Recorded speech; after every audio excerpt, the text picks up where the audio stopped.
one hit. If you wanted to, you could even throw a little bit of that Child's Play 3 bullshit in there. Have some military prep school, I guess, military academy type of kids or teenagers or whatever from military school going out in the woods for war games. And I guess they wander into Jason's area there in Crystal Lake, and Jason starts taking them out. Maybe taking the weapons away from them, so you have Jason with the Bowie knife again, like he had in part 6. You could do something with that, why not? That's one idea I had, something like that, like a war games type of shit, and Jason just takes them out one by one. It's kind of like Child's Play 3, but take out the whole, Andy being a grown up shit or whatever. So, that's one idea I have there, like paintballers versus Jason or some military prep school kids. Hell, how about some FBI trainees in the woods? They're paintballing there, or SWAT team people, in the woods, just paintball, like training or something like that. Or grunts or recruits. Hell, fuck it, do something like that. And Jason's taking them out. You have a bigger body count, more kills or something, You do something with that. Okay, now another thing I was thinking about is, alright, we're thinking about male lead and stuff. Should Tommy Jarvis be reintroduced into the reboot? Well, my thoughts about that is, yeah, but, should it go back to the same type of story? That time he was the mask or whatever?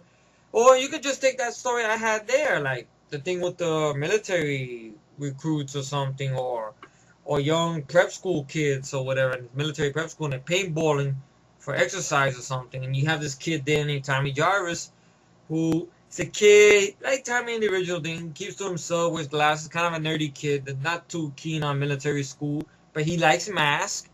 And I guess one thing leads to another, and he's forced into an extreme situation where him and Jason collide, and it messes him up a bit, you know. But I would end it in a way that he becomes the next Jason for sure. I would not go on make him a zombie or whatever. I will go forward for what they were trying to do in part 5 and what the ending with part 4 was. Stick with that. Who I think should play Tommy Jarvis? Corey Feldman. I know folks are gonna. I don't know if I'm gonna yell Corey Feldman. Corey Feldman. I don't know. To do Tommy Jarvis again, you have to get somebody younger. So I don't think Corey Feldman will be able to do it. Plus, right now he has a lot more plans for Lost Boys films. Supposedly, he says something about the Thirst. It's gonna be only one of many sequels he wants to do. So I guess he'll be busy with Lost Boys. I guess. So Tom Matthews is out of sight, out of mind. He don't want to do it. John Shepard is too old. He already played him already. So I was thinking about a new actor. Because I know Michael Bay did this with Friday 13 reboot. Platinum Dunes, of course. The actor that played Trent, I believe Travis Van Winkle, ironically, he was in the first Transformers movie, and he was playing a similar character with the same name, Trent. So my idea would be, I heard rumors, I don't know if this is true or not. There was this actor named John Robinson who played, I guess, Milo, Sam Witwicky's friend from the first movie, right? He's blonde kid. He looks a little bit like River Phoenix from Far Away, right?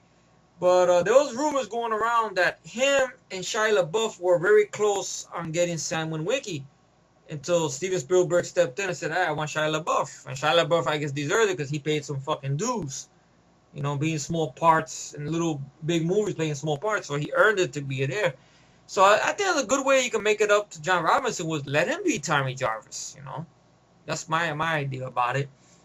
He's also on that movie, I very underrated biopic I seen one time called what was that movie's name? Legends of Lords of Dogtown.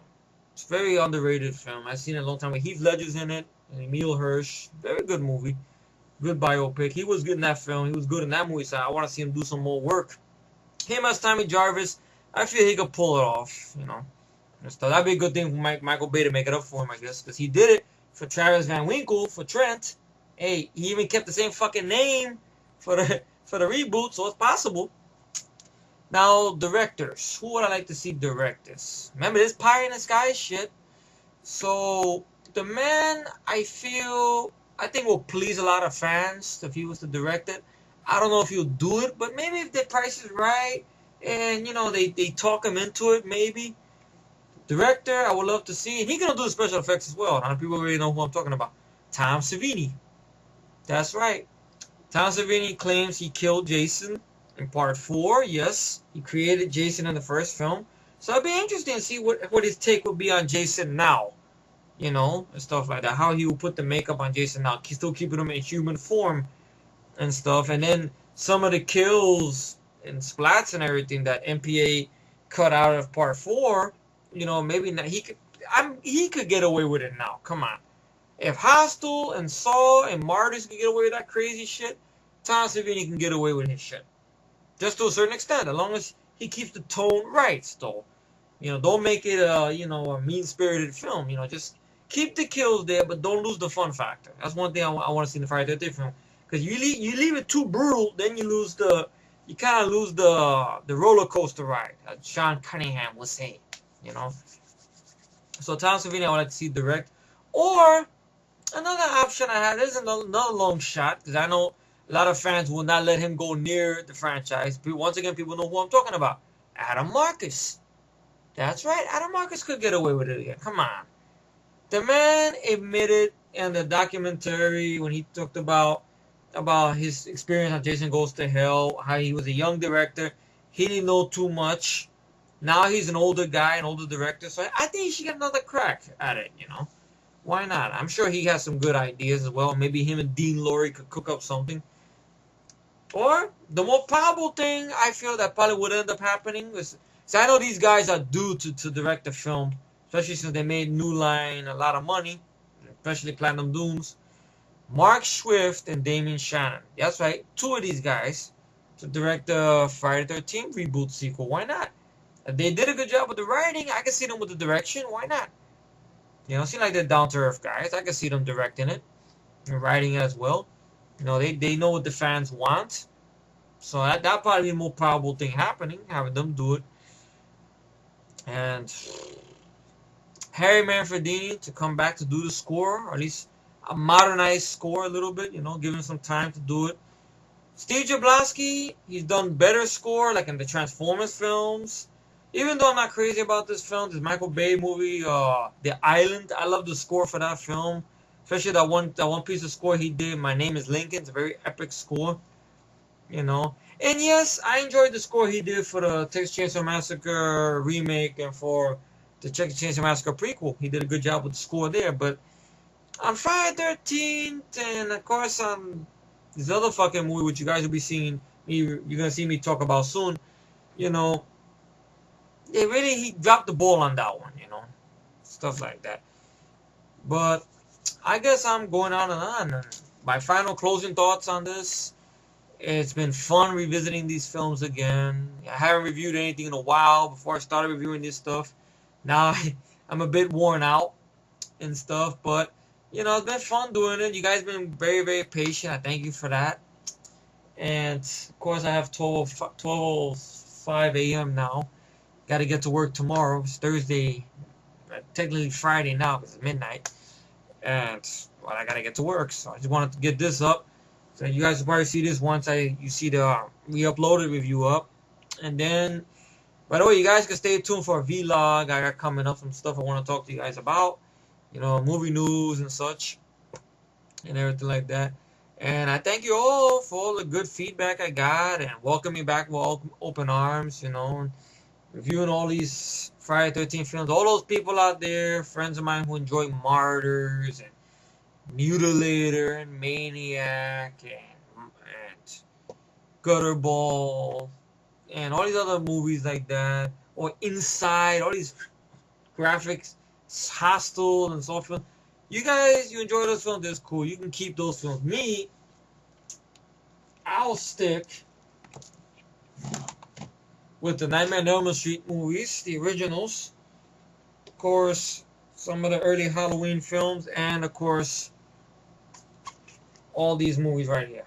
I know it's upside down, but you guys get the idea. I'll stick with all these, you know, and of course the reboots, because this to me is what, when I think of a slasher film and fun and excitement, some humor to it, and those are the movies that always come to my mind, you know.